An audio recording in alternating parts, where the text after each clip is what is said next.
ఆడపిల్లలకి మరియు వాళ్ళ పేరెంట్స్కి ఒక క్షణము ఈ ఒక వీడియోని చూడాలని చెప్పి నేను కోరుతున్నాను.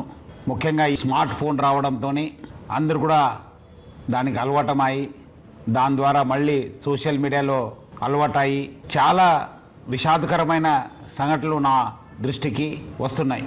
వాళ్ళు కథనాలు చూసిన తర్వాత చాలా అంటే చాలా బాధ అనిపిస్తుంది. సో అందుకు మీ ముందు వచ్చి కొన్ని మాటలు చెప్పాలని చెప్పి నేను అనుకున్నాను. ఆడపిల్లలు చాలామంది ఈ స్మార్ట్ ఫోన్స్ అలవాటు అయిన తర్వాత ఎవరో ఇన్స్టాగ్రామ్లో లేదంటే ఫేస్బుక్లో లేదంటే వాట్సాప్లో ఏదో రిక్వెస్ట్ పెట్టి ఆ రిక్వెస్ట్ పెట్టే ముందు అందమైన ఒక అబ్బాయి లేదంటే ఫేక్ ఫొటోస్ యూజ్ చేసి లేదంటే ఫిలిం స్టార్స్ ఫోటో యూజ్ చేసి వాళ్ళు డీపీ పెట్టుకోవడము, మన ఆడపిల్లలు వాళ్ళ ఒక రిక్వెస్ట్ని యాక్సెప్ట్ చేయడము, తర్వాత వాళ్ళతోని చాలా చొరవగా ఉండడము జరుగుతుంది.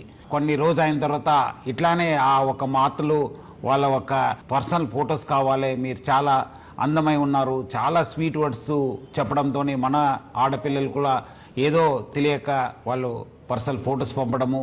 ఈ పర్సనల్ ఫొటోస్ పంపించిన తర్వాత దాన్ని ఆనే అబ్బాయి చేతిలో పెట్టుకొని ఒక రాక్షసుడిగా తయారవుతున్నారు. ఆ ఒక ఫొటోస్తోని బ్లాక్మెయిల్ చేయడము, లేదంటే నాకు ఫిజికల్గా కలవండి అని చెప్పడము, లేదంటే ఈ మధ్యలో డబ్బులు కూడా మీరు నాకు పంపించాలని చెప్పి చాలామంది ఆడపిల్లలు దొంగతనం చేసి లేదంటే వాళ్ళ సంపాదించిన డబ్బులతోని వాళ్ళకి పంపడం జరుగుతుంది.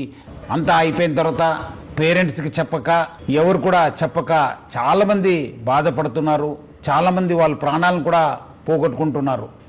సో ముఖ్యంగా ఆడపిల్లలు మీకు ఏమాదిరూ అన్యాయం జరిగితే ఇమీడియట్లీ మీ పేరెంట్స్కి లేదంటే మీ ఫ్రెండ్స్కి లేదంటే మాకు పోలీస్కి సమాచారం తెలియపరచాలని చెప్పి నేను కోరుతున్నాను. పేరెంట్స్ కూడా చాలా జాగ్రత్తగా ఉండి వాళ్ళు ఆడపిల్లలతోని సమయం కేటాయించాలి. వాళ్ళు ఏం చేస్తున్నారు, ఎక్కడ చేస్తున్నారు, వాళ్ళు ఎవరి దగ్గర వెళ్తున్నారు అనేది పైన కూడా నిఘా పెట్టాల్సిన అవసరం ఎంతో ఉంది.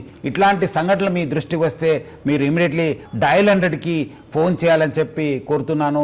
మీకు ఎక్కడాದರೂ అన్యాయం జరిగితే మీ వెంట ఎప్పుడు కూడా తెలంగాణ పోలీసు, మీ వెంట హైదరాబాద్ సిటీ పోలీసు ఎప్పుడు కూడా ఉంటుంది. చాలామంది అబ్బాయిలు అనుకుంటారు మనము సోషల్ మీడియా వాడుతున్నాను, మన ఫేక్ డీపీ వాడుతున్నాను, ఫేక్ నంబర్ వాడుతున్నాను, VPN వాడుతున్నాను అని చెప్పి చాలామంది అబ్బాయిలు అనుకోవచ్చు. కానీ వాళ్ళు ఎక్కడున్నా పట్టుకొని వచ్చే బాధ్యత తెలంగాణ పోలీసు మరి హైదరాబాద్ పోలీస్ పైన ఉంది. మీ అందరు కూడా తీసుకొచ్చి కటకటాల వెనక పెట్టే బాధ్యత మా పైన ఉంది. ముఖ్యంగా ఆడపిల్లలు అందరూ కూడా ముందుకు వచ్చి ఇలాంటి వాళ్ళపైన కంప్లైంట్ ఇవ్వాలి. అట్లానే పేరెంట్స్ ప్లస్ పిల్లలందరూ కూడా ఆడపిల్లలు జాగ్రత్త ఉండాలని చెప్పి కోరుతూ సెలవు తీసుకుంటాను. Thank you. జై హింద్, జై హైదరాబాద్ సిటీ పోలీస్.